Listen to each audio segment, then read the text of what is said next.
Bismillahirrahmanirrahim. Alhamdulillahi rabbil alamin wal aqibatu lil muttaqin wassalatu wassalamu ala sayyidil anbiya'i wal mursalin sayyidina wa habibina wa habibi rabbil alamin Muhammadin wa ala alihi wa ashabihi wa man hada bi hadihi ila yawmiddin.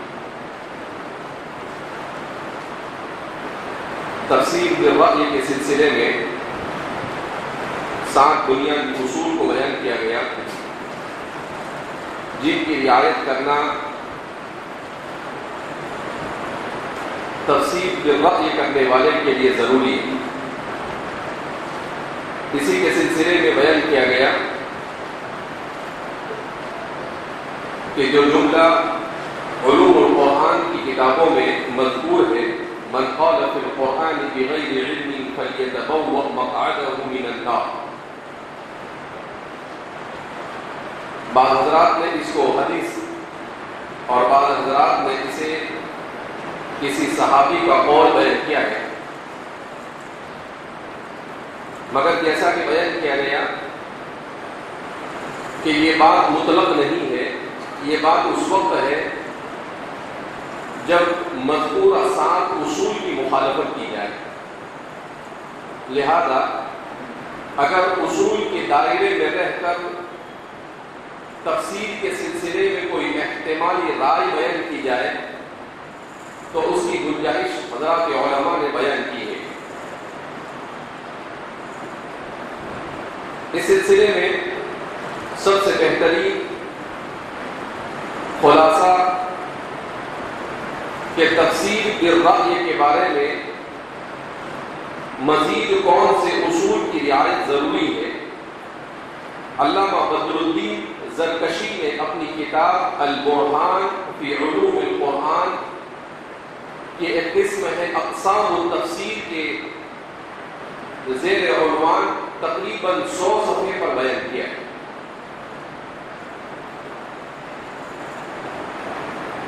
تفسیر بالرأی سے متعلق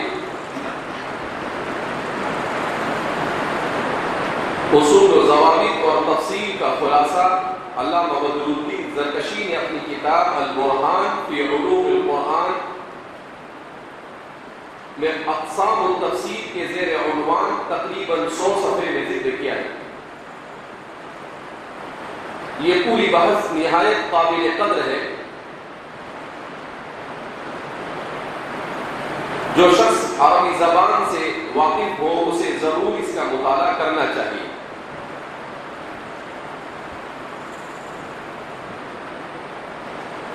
یہ ہوا تفسیر بالرأی کے سلسلے میں اہل سنت والجماعت کا صحیح موقف. اب بیان کیا جاتا ہے تفسیر میں گمراہی کے اسباب. عصر حاضر میں تفسیر کے باب میں گمراہی کے اسباب.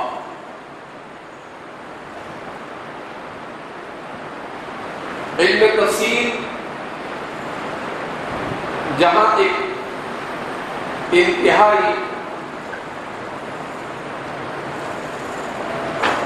سعادت کی چیز ہے،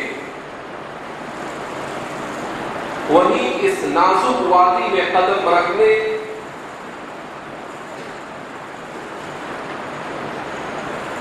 کے لیے بھی نزاکتوں کا خیال رکھنا ضروری ہے.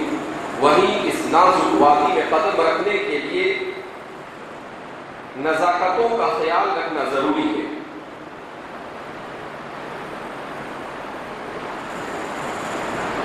اس لیے کہ کسی تفسیر کی غلط تشریح اور تفسیر بیان کرنا، کسی آیت کی غلط تشریح اور تفسیر بیان کرنا در حقیقت اللہ کی طرف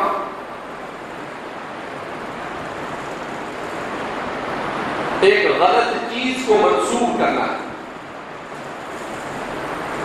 کسی آیت کی تفسیر اور تشریح میں غلط موقف کو اختیار کرنا در حقیقت اللہ کی طرف کسی غلط چیز کو منسوب کرنا ہے.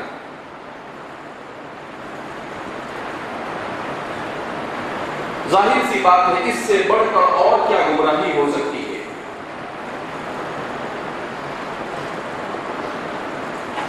اسی لیے ماضی قریب میں ہم دیکھتے ہیں کہ جن لوگوں نے بھی تفسیر کے شرائط کو پورے کیے بغیر، اسی لیے ماضی قریب میں ہم دیکھتے ہیں کہ جن لوگوں نے بھی تفسیر کے شرائط کو پورے کیے بغیر قرآن کریم کی تفسیر میں دخل اندازی کی ہے،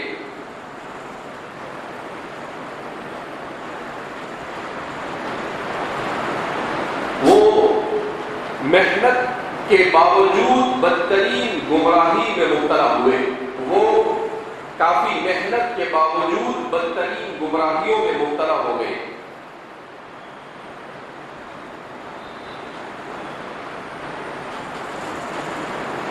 اس لیے ضروری ہے کہ ہم ان اسباب سے واقفیت حاصل کریں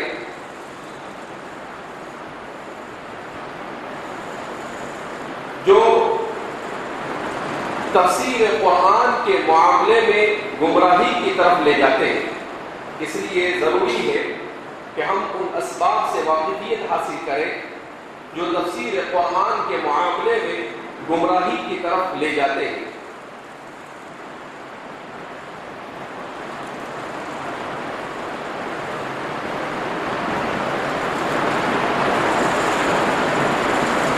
وہ اسباب مندرجہ ذیل ہے۔ نمبر 1،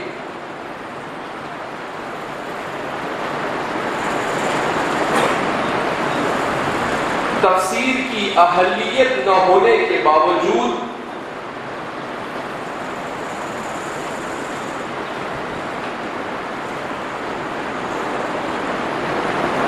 تفسیر لکھنے یا کرنے کی جرأت کرنا، تفسیر کی اہلیت نہ ہونے کے باوجود تفسیر لکھنے یا کرنے کی جرأت کرنا۔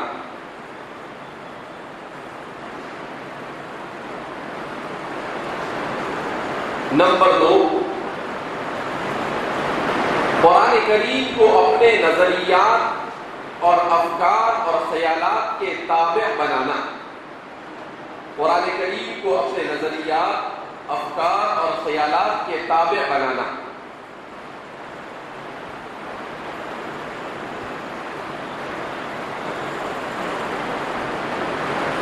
نمبر 3،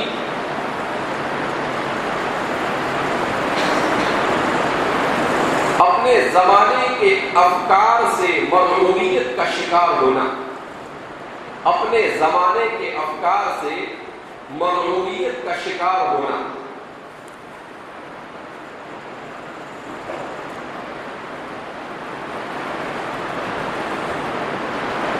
نمبر 4، قرآن کریم کے موضوع کی غلط تعیین کرنا، قرآن کریم کے موضوع کی غلط تعیین کرنا۔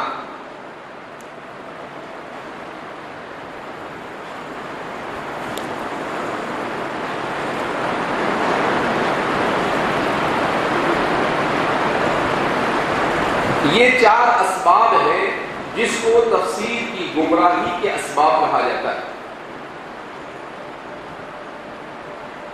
اس میں سب سے پہلا سبب بیان کیا گیا کہ آدمی تفسیر کرنے کا اہل نہیں ہے، اس میں وہ قابلیت اور صلاحیت نہیں ہے کہ وہ قرآن کریم کی تفسیر کرے، مگر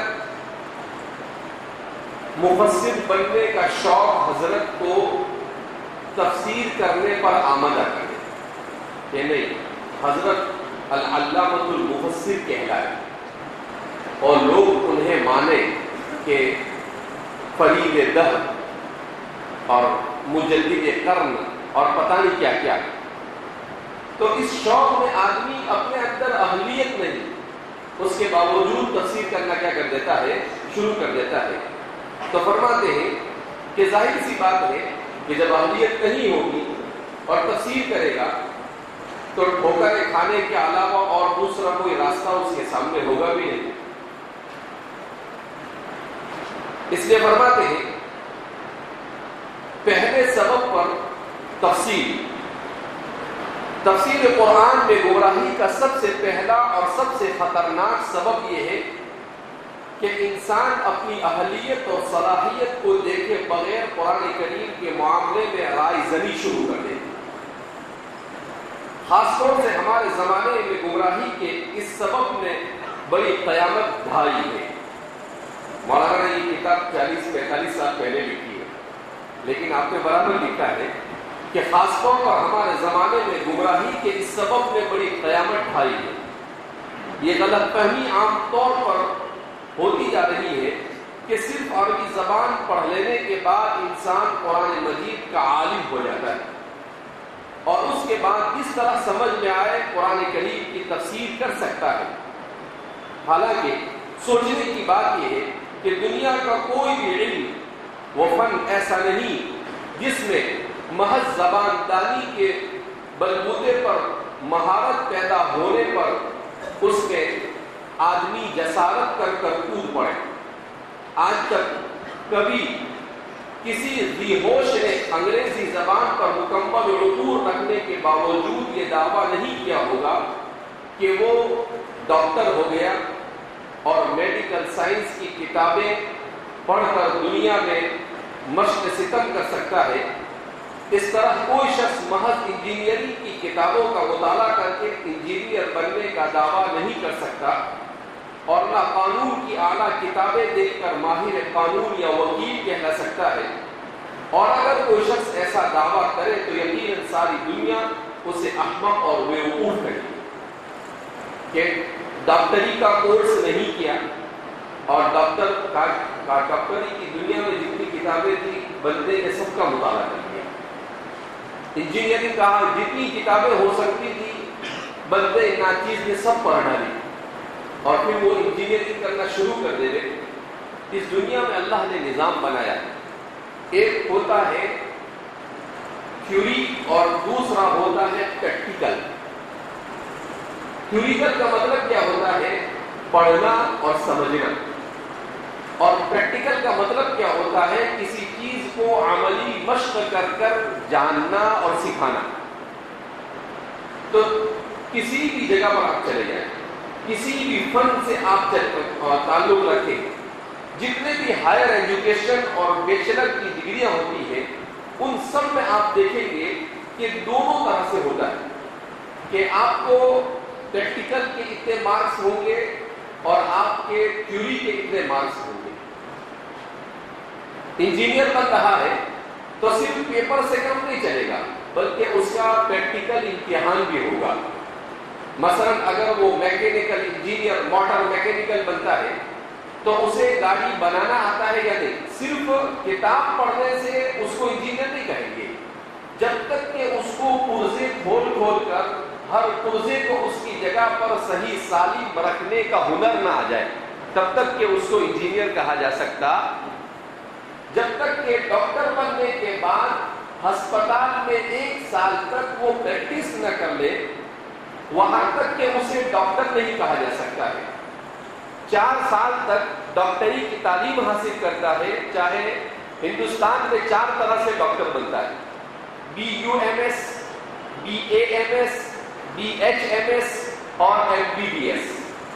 تو ان چاروں میں جب تک کہ وہ 4 سال 4.5 سال تعلیم حاصل کرنے کے بعد 1.5 سال تک مکمل کسی اچھے ڈاکٹر کی نگرانی میں ہسپتال میں پریکٹس نہیں کرتا اور وہ ہسپتال میں سے اسے لکھ کر نہیں دیا جاتا کہ انہوں نے یہاں پر اتنے دن ہمارے ڈاکٹر کے پاس آ کر مکمل پریکٹس کی ہے، وہاں تک کہ اس کو ڈگری نہیں دی جاتی. تو جب دنیا کے چھوٹے چھوٹے علوم میں یہ حال ہے تو یہ تو اللہ کی کتاب کا علم ہے. یہاں پر کیسے چل سکتا ہے کہ آپ نے کہا کہ میں عربی زبان کا امام بن چکا ہوں، جب تک کہ آج تک کہ کسی نے اس کا دعویٰ کیا نہیں. یہ تو سمجھا عربی آوے اور کوئی کرنے بیٹھ جائے تو ٹھیک ہے، مگر ہمارے ہندوستان میں تو ایسے مفسرین پیدا ہوئے جن کو عربی کی قول نہیں آتی. لا يعرفون من العربیت کیا نہیں آتی؟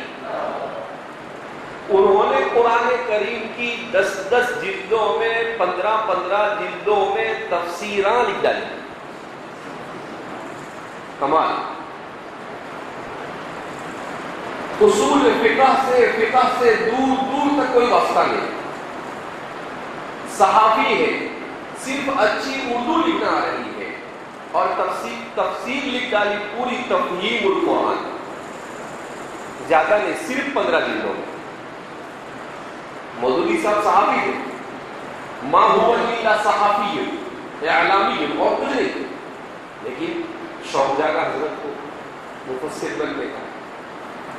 اب اہلیت نہیں تھی تو جو گل کیا کھلائے, گل کے ساتھ گیل بھی کھلا دی. گل کھلائے تو اچھی بات ہے, پھول کھلانا, اور گیل کھلانا کہتے ہیں مٹی کھلانا. مٹی بھی دنیا میں کھلتی ہے کیا کہیں پر؟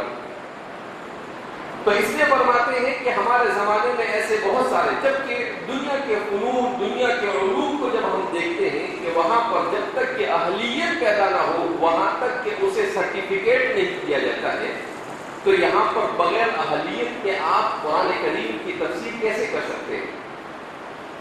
اسی لیے شیخ الاسلام لکھتے ہیں جب ان علوم و فنون کا حال یہ ہے تو تفسیر قرآن جیسا علم محض عربی زبان سیکھ لینے کی بنا پر آخر کیسے حاصل ہو جائے گا؟ آپ گزشتہ صفحات میں دیکھ چکے ہیں کہ علم تفسیر میں درک حاصل کرنے کے لیے کتنی وسیع معلومات درکار ہوتی ہے, لیکن آسان نہیں ہے.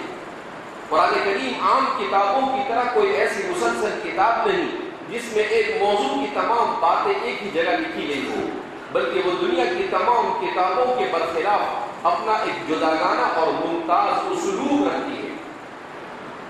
لہذا کسی آیت کو قرار واقعی طور پر سمجھنے کے لیے اول تو یہ ضروری ہے کہ اس آیت کے مختلف قراءتوں,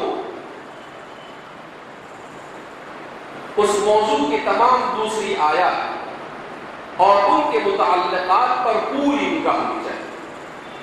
یعنی اس کو قاریوں نے کن کن انداز میں پڑھا اور ان کے اس پڑھنے سے معانی پر کیا اثر ہوتا ہے. پھر قرآن کریم کہیں اجمال اور کہیں تفصیل سے کام کرتا ہے.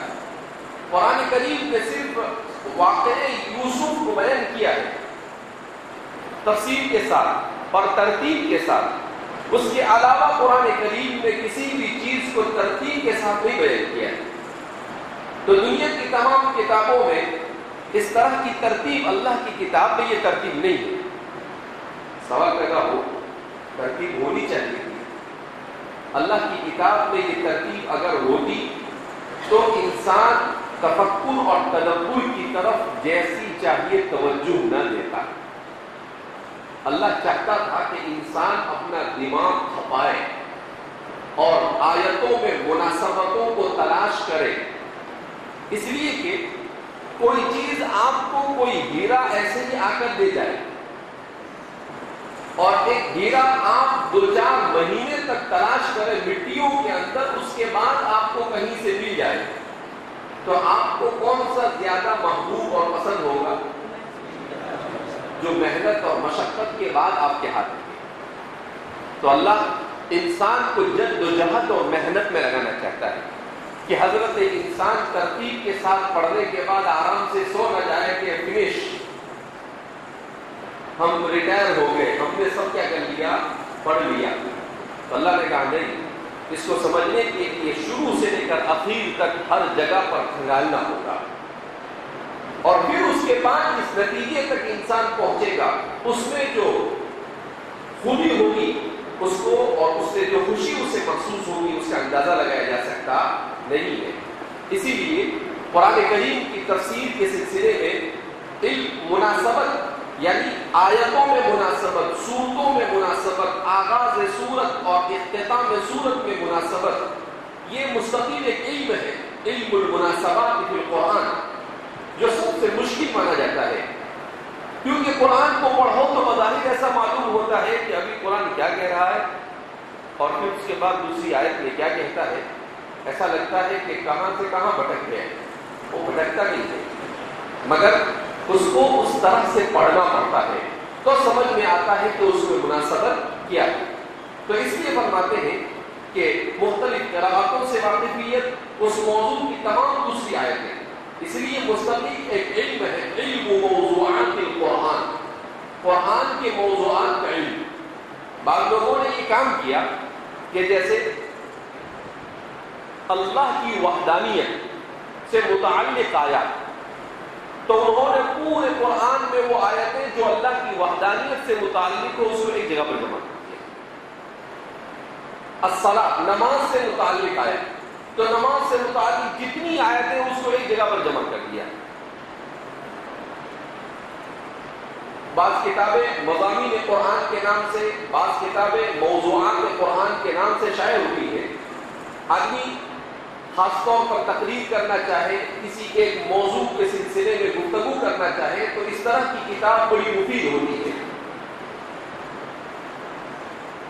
ذوالفقار، جناب ذوالفقار صاحب دیوبندی کر کوئی صاحب ہے، ان کی اس موضوع پر سب سے اچھی کتاب ہے جس کو علامہ انور شاہ کشمیری، قاری طیب صاحب وغیرہ نے اس کے اوپر تقریرات لکھی ہے. 2 جلدوں میں ہے، غالباً اس کا نام مضامین قرآن ہے. تو اس کتاب میں انہوں نے پورے موضوع کے اعتبار سے قرآن کریم کی آیت، وہ کیا کرتے ہیں، آیت مکمل آیت نہیں، بعض مرتبہ مکمل آیت لکھتے ہیں اور بڑی آیت ہو تو آیت کا کچھ حصہ لکھ دیتے ہیں اور کہتے ہیں کہ وہ نماز سے متعلق کی آیتیں، کائنات کی تخلیق سے متعلق کی آیتیں، حقوق العباد سے متعلق کی آیتیں، حقوق الوالدین سے متعلق کی آیتیں، ہر موضوع سے متعلق آیتیں کیا کر دیتے ہیں، جمع کر دیتے ہیں. ایک عالم اور طالب علم کی لائبریری میں اور اس کی کتب خانے میں اس طرح کی کتاب کا ہونا کیا ہے، ضروری ہے، تاکہ جب جس موضوع پر بولنے کی ضرورت پڑے کم از کم اس کو اٹھا کر کیا کرے، دیکھے. اور آدمی 2-4-5 آیتیں اگر حافظ ہے اس میں سے دیکھ لے تو آرام سے 1 گھنٹہ، آدھا گھنٹہ، پون گھنٹہ کیا کر سکتا ہے، وہ تکلیف انہیں آیتوں کو تھوڑا سا کیا کر دے آدمی سمجھا دے. بہرحال، اور اس کے سبب نزول کو جاننا ہوتا ہے، ناسخ اور منسوخ کو جاننا ہوتا ہے، اس کے ایجاز اور اس کے تفصیل کو جاننا ہوتا ہے، عبارت النص، اشارت النص، اقتضاء النص، دلالت النص، اس کو جاننا ہوتا ہے. ان سب کو جاننے کے بعد وہ کوئی آیت کو سمجھ سکتا ہے. تو اتنا آسان نہیں ہے قرآن کریم کو سمجھنا جتنا ہمارے زمانے کے لوگوں نے سمجھ رکھا ہے. جو لوگ اس طرح کی حرکت کرتے ہیں، اہلیت نہ ہونے کے باوجود قرآن کی تفسیر کرتے ہیں، وہ اس وعید کے مستحق ہے جس کے سلسلے میں رسول اللہ صلی اللہ علیہ وسلم نے ارشاد فرمایا، من قال فی القرآن بغیر علم فلیتبوأ مقعدہ من النار. من قال فی القرآن بغیر علم، اس کا مطلب کیا ہے، بے علم ہے تو اس کے لیے وعید نہیں ہے، لیکن بغیر علم ہے تو اس کے لیے وعید ہے. تو بغیر علم کا مطلب کیا ہے، اہلیت کا نہ ہونا، کہ جو شخص قرآن کریم میں بغیر علم کے گفتگو کرے وہ اپنا ٹھکانہ جہنم بنائے. اس سلسلے میں چند غلط فہمیاں ہیں. وہ غلط فہمیاں کیا ہے کہ قرآن کریم تو اپنے بارے میں یہ کہتا ہے وَلَقَدْ يَسَّرْنَا الْقُرْآنَ لِلذِّكْرِ فَهَلْ مِن مُدَّكِرٍ، کہ ہم نے قرآن کو آسان کیا نصیحت حاصل کرنے کے لیے، ہے کوئی اس پر غور و فکر کرنے والا. اب سوال پیدا ہوتا ہے کہ قرآن جب اپنے بارے میں یہ کہہ رہا ہے کہ قرآن آسان ہے، تو یہ علماء کی جماعت کون سی آ گئی جو یہ کہتی ہے کہ 14 علوم میں مہارت ضروری ہے؟ یہ تو وَلَقَدْ يَسَّرْنَا الْقُرْآنَ لِلذِّكْرِ کے دعوے کے خلاف معلوم ہو رہا ہے کہ کب 14 علوم حاصل کرے گا، حاصل کرتے کرتے مر بھی گیا، بڈھا ہو گیا، وہاں تک کہ کیا کرے گا، تفسیر نہیں کرے گا. ہاں تو نہیں کرنے، کس نے بولا میں مجھے تفسیر کرنے کا؟ اگر کورس پورا نہیں ہوا تو کیوں کرنا؟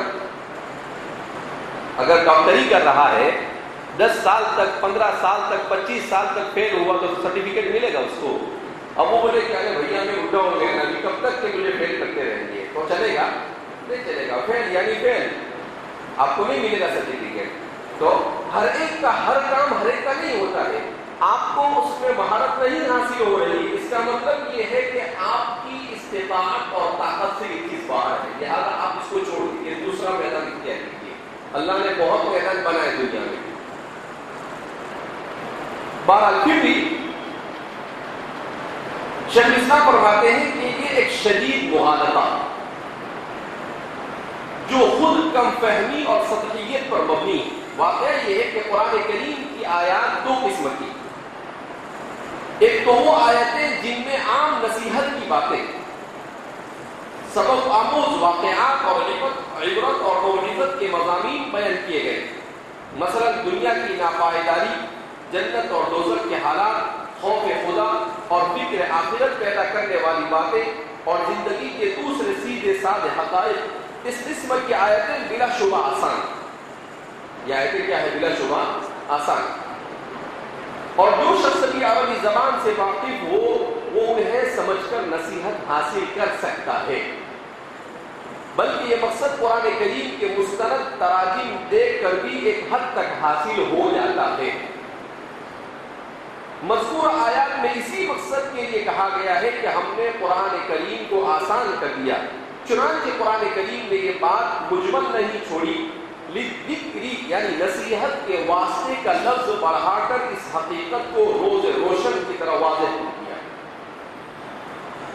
قرآن کو معلوم تھا کہ اگر ہم یہ کہیں گے صرف وَلَقَدْ يَسَّرْنَا الْقُرْآنَ فَهَلْ مِن مُدَّكِرٍ تو لوگ کچھ بھی گھوٹالا کریں، اس لیے اللہ نے کہا وَلَقَدْ يَسَّرْنَا الْقُرْآنَ لِلذِّكْرِ لَا لِلتَّفْصِيلِ، یہ قید یہاں پر مخفی ہے، وَلَقَدْ يَسَّرْنَا الْقُرْآنَ لِلذِّكْرِ، اس میں وہ ایک مقدر مانے لا للتفصیل، کہ ہم نے قرآن کو آسان کیا نصیحت حاصل کرنے کے لیے، لہذا وہ آیتیں جن آیتوں میں آخرت کا ذکر ہے تو آسان الفاظ میں قرآن کریم نے بیان کیا۔ اسی لیے شاہ ولی اللہ صاحب محدث دہلوی رحمۃ اللہ علیہ الفوز الکبیر میں فرماتے ہیں کہ دنیا کی کتابیں یا تو آسان ہوتی ہے یا مشکل ہوتی ہے یا میڈیم ہوتی ہے، نہ بہت آسان نہ بہت مشکل، مگر قرآن واحد ایسی کتاب ہے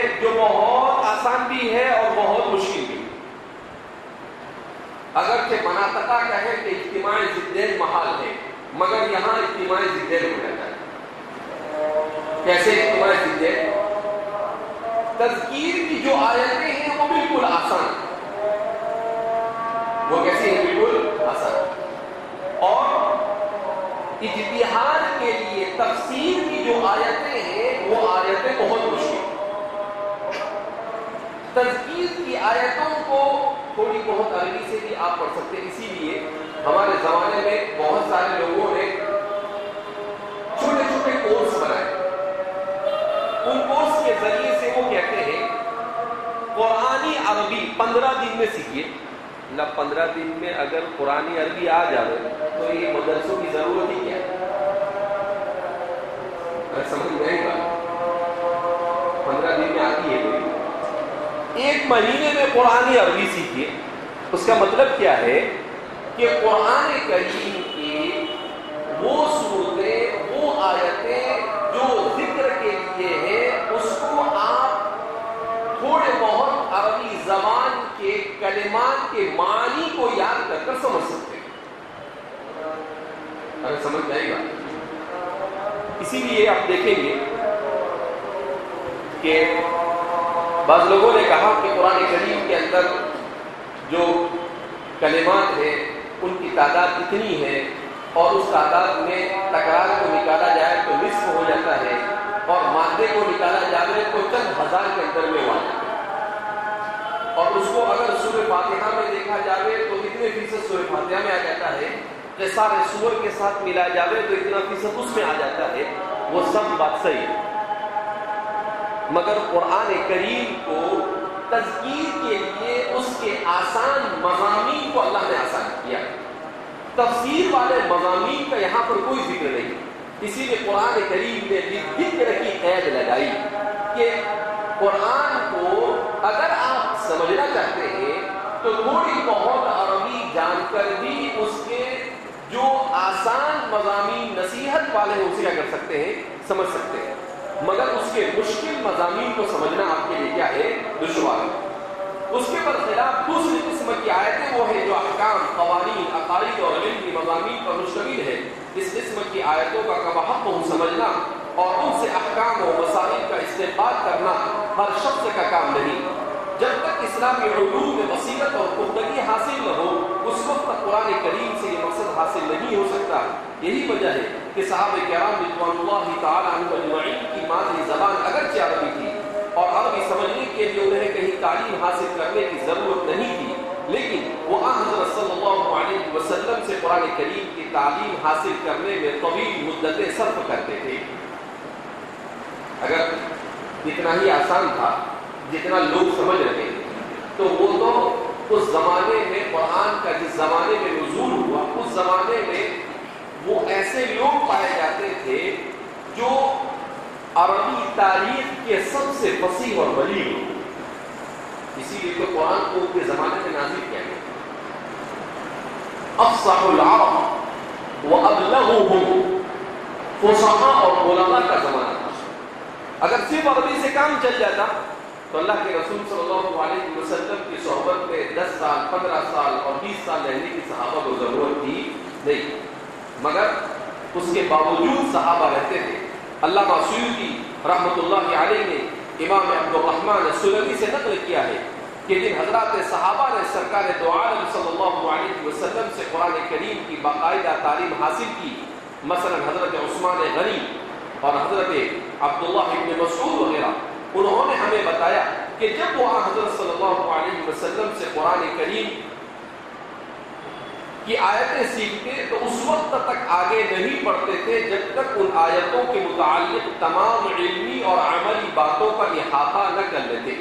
وہ فرماتے تھے فَتَعَلَّمْنَا الْقُرْآنَ وَالْعِلْمَ وَالْعَمَلَ جَمِيعًا، کیا فرماتے تھے؟ فَتَعَلَّمْنَا الْقُرْآنَ وَالْعِلْمَ وَالْعَمَلَ جَمِيعًا، کہ ہم نے قرآن اور علم اور عمل ساتھ ساتھ سیکھا ہے۔ چنانچہ موطا میں امام مالک روایت کرتے ہیں حضرت عبداللہ بن عمر سے کہ انہوں نے صرف سورہ بقرہ یاد کرنے میں پورے 8 سال صرف کیے۔ کتنے سال صرف کیے؟ 8، یعنی اتنے کل ذہن تھے عبداللہ بن عمر جو مکثر الروایات۔ حضرت ابو ہریرہ کے بعد حضرت عائشہ اور حضرت عائشہ کے بعد کس کا نمبر آتا ہے؟ عبداللہ بن عمر، تیسرے نمبر پر کامیاب ہونے والے۔ تو وہ عبداللہ بن عمر 2,500-3,000 ہزار حدیثیں، جس میں کچھ حدیثیں بخاری کے 2 صفحے کی ہوتی ہیں، ایسی حدیثیں وہ پوری یاد کر لی انہوں نے۔ ان کو یاد کرنے میں انہیں دقت نہیں ہوئی اور قرآن کریم کو صرف سورہ بقرہ کو یاد کرنے میں 8 سال لگے۔ وہ کیوں؟ اس لیے کہ اس کی تفسیر کو سیکھا اور اس پر عمل کیا، اس کی تفسیر کو سیکھا اور اس پر عمل کیا۔ حضرت انس فرماتے ہیں اور مسند احمد میں ہے کہ حضرت انس فرماتے ہیں کہ ہم میں سے جو شخص سورہ بقرہ اور سورہ آل عمران پڑھ لیتا ہماری نگاہوں میں اس کا مرتبہ بہت بلند ہو جاتا، اس لیے کہ تقریباً اسلام کے تمام احکام ان دونوں صورتوں میں کیا ہے؟ موجود ہے۔ غور کرنے کی بات ہے کہ یہ حضرات صحابہ جن کی مادری زبان عربی تھی، جو عربی شعر و ادب میں مہارت تامہ رکھتے تھے اور جن کو لمبے لمبے قصیدے معمولی توجہ سے ازبر ہو جایا کرتے تھے، انہیں قرآن کریم حفظ کرنے اور اس کے معنی سمجھنے کے لیے اتنی طویل مدت کی کیا ضرورت ہے کہ 8 سال صرف ایک سورت پڑھنے میں خرچ ہو جاتے ہیں۔ اس کی وجہ صرف یہ تھی کہ قرآن کریم اور اس کے علوم کو سیکھنے کے لیے صرف عربی زبان کی مہارت کافی نہیں تھی، بلکہ اس کے لیے حضرت صلی اللہ علیہ وسلم کی صحبت اور تعلیم سے فائدہ اٹھانا ازحد ضروری تھا۔ ظاہر ہے کہ صحابہ کرام رضوان اللہ تعالیٰ عنہم اجمعین کو عربی زبان کی مہارت اور نزول وحی کے براہ راست مشاہدہ کرنے کے باوجود عالم قرآن بننے کے لیے باقاعدہ حضور صلی اللہ علیہ وسلم سے تعلیم حاصل کرنے کی ضرورت تھی۔ تو نزول قرآن کے سینکڑوں سال بعد عربی کی معمولی شذوذ پیدا کر کے یا صرف ترجمے دیکھ کر مفسر قرآن بننے کا دعویٰ کتنی بڑی جسارت اور علم و دین کے ساتھ کیسا افسوسناک مذاق کہ صرف ترجمے سے پڑھ لیا، ادھر ادھر سے چرا کر ترجمہ اپنا بنا لیا۔ ارے بھائی جب عربی نہیں آئے گی اور ترجمہ کرے گا تو کیا کرے گا؟ ادھر ادھر سے اقتباس کرے گا اور کیا کرے گا؟ یہ جناگڑھی صاحب جو ہے غیر مقلد عالم، ان کا ترجمہ ہے، ان کے ترجمے کے بارے میں یہ لوگ بہت ہنگامہ کرتے ہیں کہ بہت اچھا ترجمہ، ایسا ترجمہ ویسا ترجمہ ہے۔ ایک صاحب نے کہا کہ ذرا اس کا پوسٹ مارٹم کرے کہ آخر کتنا ہنگامہ کی اس کے پیچھے۔ تو انہوں نے جب اس ترجمے کا جائزہ لیا، پورا تفصیل سے مضمون، بلکہ ایک کتابچہ ہے، میں نے کافی زمانے میں کسی رسالے میں پڑھا تھا، رشاد ایک رسالہ نکلتا ہے، اس میں پڑھا تھا غالباً۔ تو اس میں انہوں نے مقارنہ کیا کہ حضرت تھانوی رحمۃ اللہ علیہ کا ترجمہ اپنے ترجمے میں سینکڑوں مقامات پر سیدھا سیدھا اٹھا کر فٹ کر دیا بغیر بولے۔ لینے میں کوئی حرج نہیں، لیکن ذرا اشارہ کر دیتے کہ ہم نے کہاں سے استفادہ کیا ہے، مگر ناک نیچی ہو جاتی نا، کیونکہ دیوبندی مولانا کی کتاب سے لینا اچھی بات نہیں، لیکن ان کو نہیں معلوم تھا کہ لبی ساتھ بیٹھے ہوئے ہیں لوگ، کوئی بھی آ کر کبھی بھی آپ کے اس راز کو فاش کیا جا سکتا ہے اور آپ کے اس پوائنٹ کو کیا کیا جا سکتا ہے، پکڑا جا سکتا ہے، پچکی ہو گئی۔ سیدھی سی بات ہے، جب آدمی کی اتنی بڑی علمی خیانت سامنے آئے تو کیا حوصلہ افزائی ہوگی؟ سوائے پچکی کے اور کچھ نہیں ہو سکتا ہے۔ تو اس لیے کہتے ہیں، شیخ عبد الفتاح ابو غدہ فرمایا کرتے تھے کہ ان تؤد الامانات الی اہلھا کا تقاضا یہ ہے کہ آدمی جب بھی کوئی چیز کسی کتاب سے اخذ کرے تو اس کا حوالہ دے کہ بھئی یہ چیز میں نے اس کتاب سے لیا ہے۔ اس کا حوالہ نہ دینا یہ خیانت علمی، یہ کیا ہے؟ خیانت علمی۔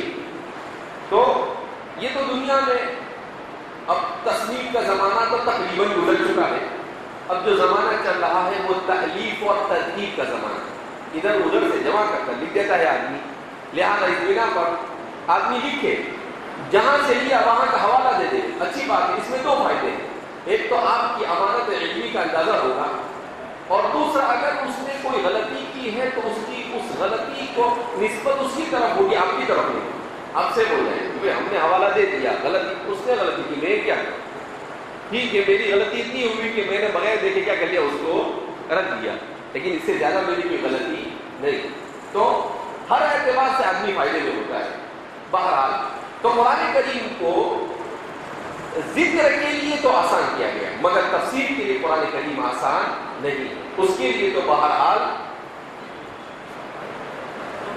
گھٹنے گھسنے پڑتے ہیں اور کپڑے پھاڑنے پڑتے ہیں، اور زندگی کے قیمتی لمحات کو اساتذہ کے سامنے کیا کرنا پڑتا ہے؟ گزارنا۔ اس کے بعد جا کر وہ سمجھ میں آ جائے تو قسمت۔ ابھی اتنے سارے پڑھتے ہیں، اس میں سے کتنے کم مفسر بنتے ہیں، ابھی کچھ نہ پڑھے۔ ایک مرتبہ میں مدینہ منورہ گیا تو وہاں پر دیکھا ایک کتاب تھی کہ وہ لوگ جو بغیر استاد کے ماہر بن گئے۔ میں نے کہا ماشاءاللہ، حضرت کے لیے کیا کہنے، دوسرا کوئی موضوع سمجھ میں ہی نہیں آیا ان کو، اور اس میں سب سے پہلا فوٹو حضرت مولوی صاحب کا تھا۔ اس میں ایسا نہیں ہوتا ہے۔ اگر اس دنیا میں بغیر معلم کے اور بغیر کسی کے سامنے پڑھے ہوئے کام چل جاتا تو اللہ کبھی نبی کو بھی نہ بھیجتا، سافٹ ویئر سے کام چلا لیتا اللہ نے، آن لائن، کہ بھائی ٹھیک ہے یہ قرآن ہے، لو پڑھو اور تم جانو اور تمہارے کام جانے۔ نہیں، اللہ نے ایسا نہیں کیا۔ اللہ نے رسول کو بھیجا، اس رسول نے آ کر 23 سال تک اس کے پیچھے کھپائے، اس کے ایک ایک آیت پر عمل کیا، عمل کر کر بتلایا۔ صحابہ کو نہیں سمجھ میں آیا تو صحابہ نے رجوع کیا۔ آپ نے مشہور سنا ہے نا، وہ صحابی لے کر آئے حتی یتبین لکم الخیط الابیض من الخیط الاسود، تو وہ بیچارے دو دھاگے لے کے بیٹھ گئے، ایک اسود اور ایک ابیض، اور کہا وہ کیا سمجھے کہ یہاں تک کہ کالا دھاگا سفید ہو جائے اور سفید دھاگا کالا ہو جائے، تو وہ سمجھے کہ روزانہ مغرب کے وقت تو کوئی کرامت ظاہر ہوگی کہ بھئی کالا سفید اور سفید کالا ہو جائے گا، تب جا کر اپنے روزہ کیا کرنا ہے، افطار کرنا ہے، یا وہاں سے سحری کیا ہوگی، شروع ہوگی۔ اللہ کے رسول صلی اللہ علیہ وسلم نے کہا، صحابہ بھی بہرحال سادے سمپل تھے، ایسے نہیں تھے کہ کچھ بھی بناتے تھے کاغذ لگے تھے کہ حضور یہ تو کب سے دیکھے بیٹھا ہوں میں، یہ تو کوئی بھی تبدیلی واقع ہو رہی نہیں ہے. تو آپ صلی اللہ علیہ وسلم نے مسکرائے اور حضور نے کہا ایسا نہیں. اور قرآن کریم کا سب سے چھوٹا ٹکڑا جو اللہ کے رسول پر نازل ہوا وہ تھا من الفجر. وہ صحابی کے پوچھنے پر نازل ہوا. حتی یتبین لکم الخیط الابیض من الخیط الاسود سے پہلے نازل ہوا. پھر جو وہ صحابی دھاگے لے کر آئے تو من الفجر نازل ہوا. تو یہ صرف تو یعنی مین اور الفجر یہ صرف تو اتنا ہی نازل ہوا. تو بات کیا ہو گئی؟ واضح ہو گئی کہ بھئی یہاں پر صبح صادق کو مراد دیا جا رہا ہے. یہاں پر یہ نہیں مراد دیا جا رہا ہے کہ روزانہ کوئی کرامت کیا ہوگی ظاہر ہوگی. تو وہ جو فصحاء اور بلغاء عرب ہو کر ان کے لیے من الفجر نازل کرنے کی ضرورت پڑی تو 1300-1400 سال آنے کے بعد کا تو دماغ ماری کرتا ہے. صرف عربی زبان کے جاننے سے ایسے کیسے قرآن کریم کی تفسیر کرے گا؟ تو ایسا آسان نہیں ہے. جس کو تو لڈو سمجھا ہے وہ لڈو نہیں ہے بلکہ وہ پتھر ہے. لڈو تو چاپ لیتا ہے آدمی لیکن پتھر چاپ کر بتائے تو مانے کہ ہاں. تو اس لیے قرآن کریم کی تفسیر میں سب سے بڑا ہمارے زمانے میں جو مسئلہ ہے کہ وہ ہر ایرا گیرا اتھو کھتو نتھو کیا کرنے بیٹھ جاتا ہے؟ تفسیر کرنے بیٹھ جاتا ہے اور حضرت العلامۃ المفسر بن جاتا ہے. تو ایسے تفسیر کی جاتی نہیں.